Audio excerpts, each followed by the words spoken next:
बच्चों नमस्कार। बच्चों आज हम देखने वाले हैं क्लास 6 मैथ्स असाइनमेंट दिसंबर 2020 के प्रश्न व उनके हल को।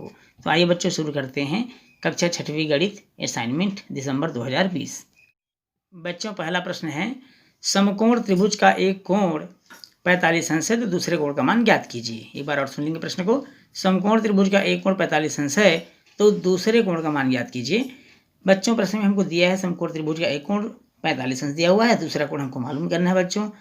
तो उसको हमने कोण सी माना है और जो सब चूंकि त्रिभुज समकोण है, त्रिभुज कैसा है बच्चों, समकोण है, तो एक कोण हमको पहले से मालूम हो गया कि 90 अंश हमने कोण बी को मान लिया। आपको आकृति दिखाई दे रहा है बच्चों स्क्रीन पर। माना कि समकोण त्रिभुज का दूसरा कोण सी है। चूंकि आपको मालूम है कि त्रिभुज के तीनों अंत कोणों का 180 अंश होता है। त्रिभुज के तीनों कोण का 180 अंश होता है, अर्थात कोण ए प्लस कोण बी प्लस कोण सी बराबर क्या हो जाएगा बच्चों, 180 अंश हो जाएगा।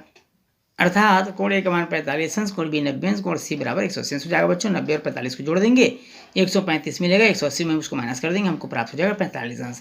प्रश्न में जैसा कि पूछा गया था कि दूसरे कोण का मान ज्ञात कीजिए, तो दूसरा कोण हो जाएगा बच्चों 45 अंश, यही हमारा आंसर होगा। प्रश्न दूसरा है, प्रत्येक अनुपात को उनके सरलतम रूप में लिखिए। पहला है 150 अनुपात 400, दूसरा 1 दर्जन अनुपात 1 कोरी, तीसरा है बच्चों 250 अनुपात 375 और चौथा है 50 अनुपात 225।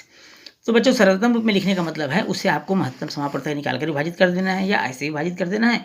उसको विभाजित करने के बाद आपको छोटे से छोटे रूप में लाना है। जैसे कि पहला 150 अनुपात 400 दिया हुआ है, हमने इसमें क्या किया है बच्चों, देखिए पहले 0 काट दिया, फिर बच गया 15/40, फिर उसको 5 से हमने डिवाइड कर दिया, 5 से 15, 5 8 40। अब ये 3/8 को हम विभाजित नहीं कर सकते, डिवाइड नहीं कर सकते, तो जो आखिर में जो बचा 3/8 यही हमारा क्या होगा बच्चों, आंसर होगा। चलिए देखते हैं दूसरा 1 दर्जन अनुपात 1 कोरी। बच्चों 1 दर्जन अर्थात 12 संख्या में इसको हम 12 मानेंगे, 1 कोरी अर्थात इसको हम मानेंगे 20, 12/20। अब यहाँ देखिए बच्चों 12/20 अर्थात 4 थी 12, 4 5 20, हमने इसको 4 से विभाजित कर दिया है। अब हमको प्राप्त हो गया 3/5 अर्थात 3/5, ये उसका सरलतम रूप होगा।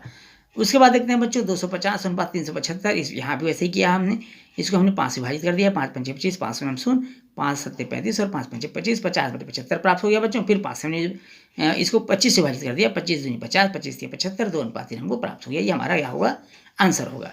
चौथा प्रश्न है बच्चों 50 अनुपात 225, अर्थात हम इसे लिख सकेंगे 50/225। अनुपात का मतलब बटे होता है बच्चों, विभाजित करना होता है। अब इसको हमने देखिए 5 से भाग दे दिया, 5 दाम 50, 5 24, 5 5 25, 10/45 प्राप्त हो गया। फिर इसको हमने 5 से विभाजित कर दिया, 5 दूनी 10, 5 3 45, 2/9 को हम विभाजित नहीं कर सकते, अर्थात 2 अनुपात जो 9 है वही हमारा क्या होगा, आंसर होगा। बच्चों तीसरा प्रश्न है, 20 गुब्बारों को 2 बच्चों के बीच 2:3 के अनुपात में बांटिए। बताइए दोनों को कितने कितने गुब्बारे मिले। ध्यान से सुनेंगे प्रश्न बच्चों।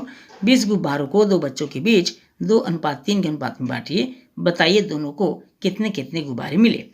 बच्चों यहाँ पर सबसे पहले हमको मानना पड़ेगा कि माना कि पहले बच्चों को 2x, क्योंकि 2:3 के अनुपात में दिया हुआ है तो हम पहले बच्चे को 2x गुब्बारे और दूसरे बच्चे को हम 3x गुब्बारे मिले, ऐसा मान लेते हैं। अब प्रश्न में बोल रहा है बच्चों कि दोनों को कुल मिलाकर के 20 गुब्बारों को बांटना था, अर्थात 2x धन 3x बराबर 20 हो जाएगा। 2x और 3x जोड़ने बच्चों 5x हो जाएगा, 5x बराबर 20, x बराबर हो जाएगा 20/5, अर्थात हमको मिल जाएगा 4। ये x का मान है बच्चों। अब हम निकालेंगे पहले बच्चों कितने मिले और दूसरे बच्चे को कितने मिले।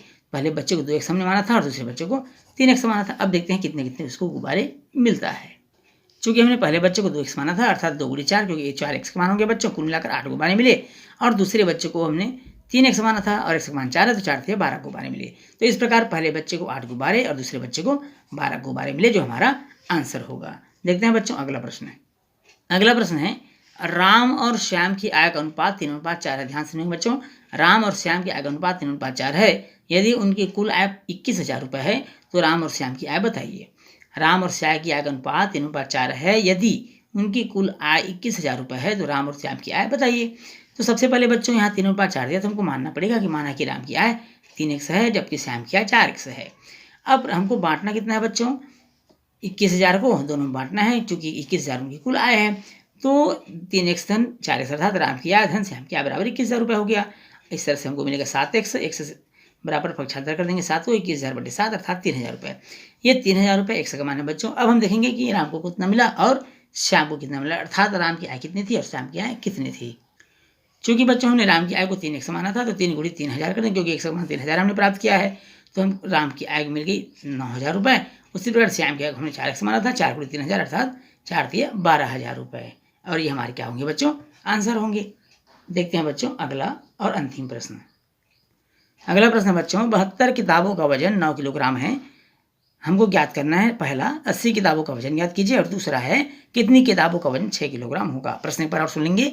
72 किताबों का वजन 9 किलोग्राम है। हमको ज्ञात करना है, प्रश्न पहला 80 किताबों का वजन कितना होगा और दूसरा कितनी किताबों का वजन 6 किलोग्राम होगा। बच्चों चूंकि हमको प्रश्न में ज्ञात है कि 72 किताबों का वजन 9 किलोग्राम है, तो एक किताब का वजन कितना होगा 9/72 अर्थात 1/8 किलोग्राम होगा। अब प्रश्न पहला पूछता है कि 80 किताबों का वजन कितना होगा, तो इस 1/8 में 80 का गुणा कर देंगे बच्चों, तो हमको मिल जाएगा 10 किलोग्राम। उसी प्रकार दूसरा प्रश्न था कि कितने किताबों का वजन 6 किलोग्राम होगा, तो हमको मानना पड़ेगा बच्चों, मान लीजिए 100 किताबों का वजन 6 किलोग्राम है, तब 72:1 बराबर 9:6 अर्थात एक तरफ हम रखेंगे बच्चों किताबों की संख्या को और दूसरी तरफ रखेंगे वजन को। 72/1 बराबर हो जाएगा 9/6। अब यहाँ पर एक पक्षांतर कर दिया बच्चों, तो 72 × 6 हो जाएगा, 9 से विभाजित कर देंगे, 9 × 72 होता है, 8 × 6 = 48। इस तरह हम देख पा रहे हैं कि ये जो किताब है जिनका वजन 48 किताब है जिनका वजन हो जाएगा 6 किलोग्राम और ये हमारा आंसर भी मिल गया। बच्चों इस प्रश्न के साथ ही क्लास 6 मैथ असाइनमेंट माह दिसंबर कंप्लीट होता है। बच्चों अगले माह फिर आपके साथ मुलाकात होगी जनवरी के असाइनमेंट के साथ। तब तक के लिए नमस्कार।